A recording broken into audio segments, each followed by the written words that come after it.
ここからは各シーンを詳しく解説していきます。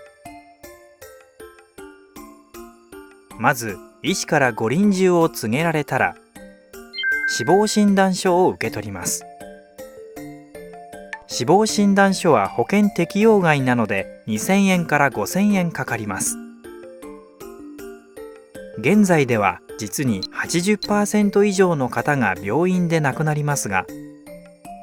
病院以外で亡くなったり、かかりつけの医師がいない場合は警察に連絡をして死体検案書という形で受け取ります。内容は同じです。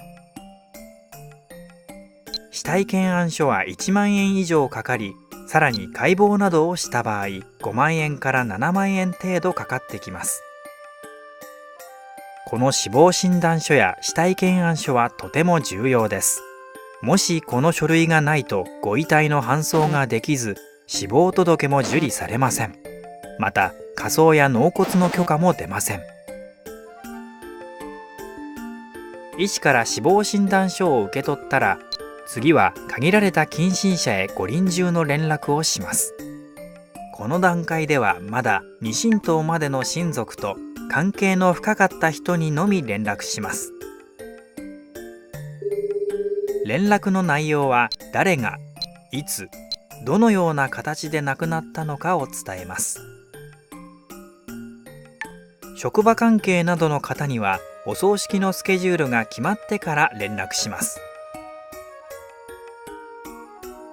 そして死後、個人の唇を潤す末後の水という儀式をします。まず茶碗に水を用意します。新しい脱脂綿やガーゼを割り箸の先に挟むか、新しい質の穂先に茶碗の水を含ませ、唇を潤します。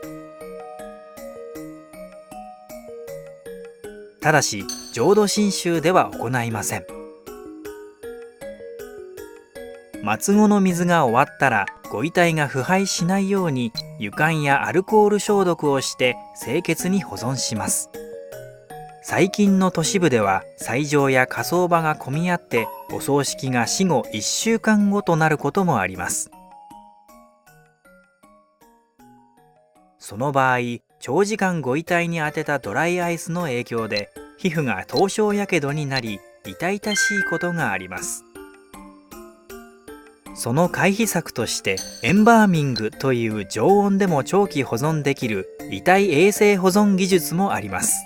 ただし日本ではこの技術は主流でないため、技術者が非常に少ない上に20万から30万円の費用がかかってきます。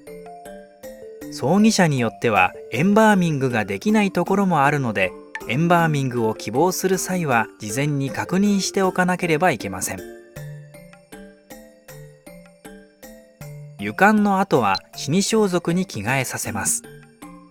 ただし個人がお気に入りだった着物や服を着せても OK です。水黒いをしたら髪を整えて皮膚を伸ばし、ひげや産毛を剃ります。表情に闘病のやつれがあった場合、含み面や死に化粧を施して生前の姿に近づけます。これらの湯管、水黒い、死に化粧をエンゼルケアと言いますが、病院で亡くなった場合、エンゼルケアを1万円から5万円でしてもらえます。ただし、エンゼルケアをしていない病院もあるので、その場合は葬儀社に相談しましょう。